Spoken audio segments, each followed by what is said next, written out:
নমস্কার বন্ধুরা, আজকে আমি পাবদা মাছের সহজ রেসিপি আপনাদের সঙ্গে শেয়ার করব।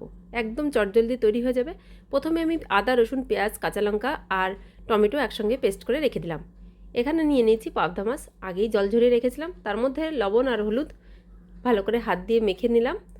তারপর এর মধ্যে 1 টেবিল চামচ মতন সর্ষের তেল দিয়ে ভালো করে পাবদা মাছের গায়ে লাগিয়ে নিলাম। এদিকে প্যানের মধ্যে তেল গরম করে নিলাম ভালো করে, সর্ষের তেল। তারপরে এক এক করে মাছগুলোকে ভেজে নিচ্ছি। আর অবশ্যই চেষ্টা করবেন পাবদা মাছ ভাজার সময় কাঁচা অবস্থায় কিন্তু কাঁচা সর্ষের তেল মাখিয়ে নিতে। এবার ওই তেলের মধ্যে ফোড়নে দিয়ে দিলাম কালো জিরে। তারপরে যে মিশ্রণটা তৈরি করে রেখেছিলাম সেই মিশ্রণটা দিয়ে অল্প পরিমাণে লবণ হলুদ দিয়ে ভালো করে মশলাটাকে কষিয়ে নিলাম। এবার এর মধ্যে সর্ষে আর কাঁচা লঙ্কা বাটা জল সেকে রেখেছিলাম, সেই জলটাও দিয়ে দিলাম। জলটা ভালোভাবে ফুটে উঠলে এর মধ্যে আমি ভেজে রাখা মাছগুলোকে দিয়ে অল্প পরিমাণে কাঁচা সর্ষের তেল দিয়ে আর ধনেপাতা কুচি দিয়ে নামিয়ে নিলাম। গরম গরম ভাতে খেতে অসাধারণ লাগে। ধন্যবাদ।